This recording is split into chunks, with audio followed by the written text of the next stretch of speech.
Usually at this point we'd be looking at a new car and considering its merits.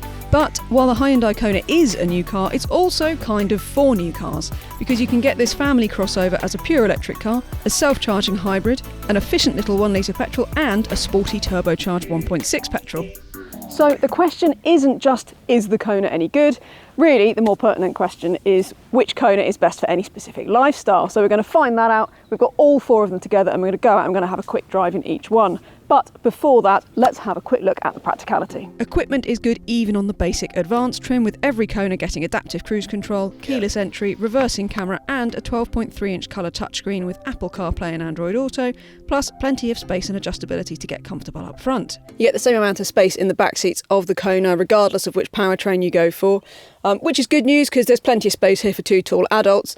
And another useful thing, so the seats split 3 ways, so the centre bit can come down on its own, which is really useful for loading longer items, and actually a lot of the rivals don't have that, so that's really good.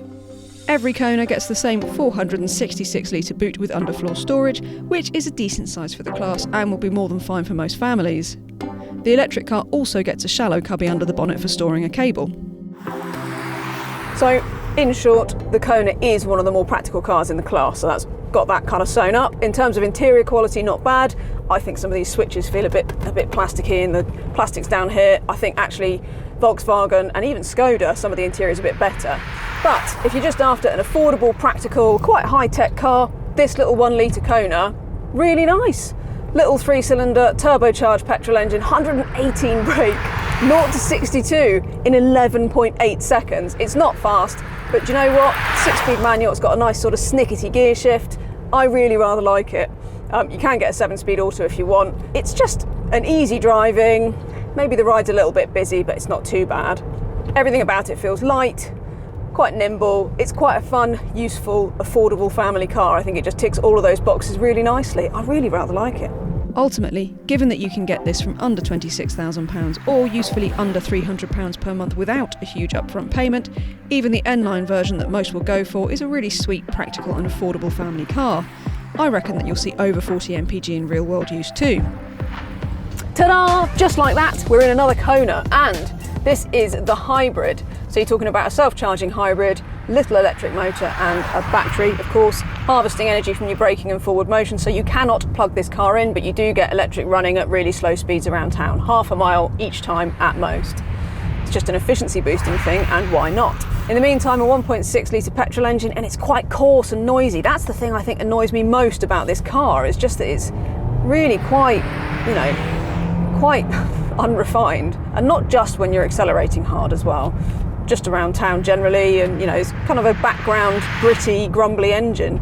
The ride too is a bit busier than I think it really should be. It's noticeably worse than on the 1 litre petrol actually, despite the fact they're both on 18-inch wheels. So it's not my favourite of the Konas, I have to say. It's a little bit inconsistent and not as refined as I would like. It's also worth mentioning at this point that Kia does a plug-in hybrid Nero, so of course you can plug that in and you'll get 30 odd miles of electric running in the real world. So if you're after a really efficient family hatch that also has a petrol engine, well, that's worth a look too. But this hybrid, I'd say, is pretty middling. So while the hybrid Kona isn't the nicest hybrid family car to drive, it is generally inoffensive, and it's noticeably more efficient than the 1 litre petrol, as we saw 52 mpg throughout our test drive. So this is the 1.6T, which is sort of a semi-hot hatch, I suppose, bit of a warm hatch in the Kona lineup. You get 195 brake horsepower, front wheel drive of course like all of the Konas, 0 to 62 in under 8 seconds if you go for the 7-speed auto, so performance outright isn't bad. But the problem is just that it's just not a nice engine. You can put it in sport mode and the steering weights up, and I do like this steering wheel. You've got your red flashes around the cabin to sort of, really push home the point that this is a bit of a sporty version. And fine, but the problem is it's just not really that sporty to drive, and I think that's the disappointing thing. So, it's a bit noisy. In the real world it's doing 30 mpg, even with some fairly sort of moderately easy motorway miles, so the running costs aren't going to be perhaps as good as you'd hope. So even though it is usefully faster than the 1 litre petrol, I actually think the 1 litre is much more fun to drive, really. That's the 1.6T. It's my least favourite of the Konas, I have to say. I'm just not sure why you would. However, one thing that is worth pointing out is that you get this in the N-Line S trim, which is virtually the highest trim you can get, and that is the only reason that this is more expensive than the hybrid. You get things like your Bose sound system and your Alcantara upholstery, that kind of thing. If you want the Kona hybrid in the same N-Line S trim, for instance, it's nearly £3,000 more expensive than the 1.6 petrol. And so to the last of our buffet of Hyundai Konas, the Kona Electric.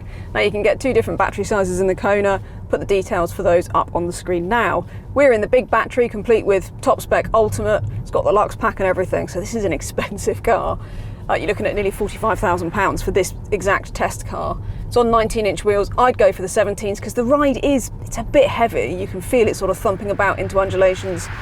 But I think the 17s will improve it, and I would say in context of the other Konas, actually the ride's pretty decent. I don't mind it. And I like the performance as well, 0 to 62 in 7.8, really nice and smooth and punchy. It's just really so easy to drive. It's the thing about so many EVs, isn't it? And very refined. I think, in fact, the Kona Electric's a really good example of, you know, an EV that proves that in your everyday sort of runabouts, in your everyday cars, electric is so often the nicer sort of powertrain to drive. It just is. It may not be the case with performance cars for sure, but in this it is. And all of these Konas have been quite disparate, so it has been very interesting, but I have to say the EV, money aside, is my favourite of them. As for charging in the electric, of course, that's something people really worry about. You get 100 kilowatt rapid charging, so you're looking at sort of 10 to 80% charge in about half an hour if you find a fast enough rapid charger. As for real-world range, in this big battery Kona Electric, we'd expect between 240 and 300 miles roughly, depending on the conditions. And of course, there's an 8-year, 100,000-mile warranty on the battery, while every Kona here gets a standard 5-year unlimited mileage warranty. So, which Kona is best? Well, it's between the 1-litre petrol and the EV. They are both fantastic at catering to the buyer and the budgets that they're really aimed at. The hybrid feels clunky to drive, so definitely go for a Toyota Corolla or CHR instead, while the Kona 1.6T just isn't fun enough to justify the price. Think about a Skoda Karoq if you just want a punchy grown-up family SUV, or the Cupra Formentor if you want something a bit stylish and sporty. But the 1-litre petrol is just really usable and affordable, it's techy, it's just a great family car. The electric car, much the same can be said. So if you want the best Kona, look to the bookends of the range and you're getting a fantastic car. Head to CarGurus.co.uk for a whole host of fantastic used cars, including plenty of Hyundai Konas. And don't forget to like the video, subscribe to the CarGurus UK YouTube channel and turn your notifications on so that you don't miss any of our videos.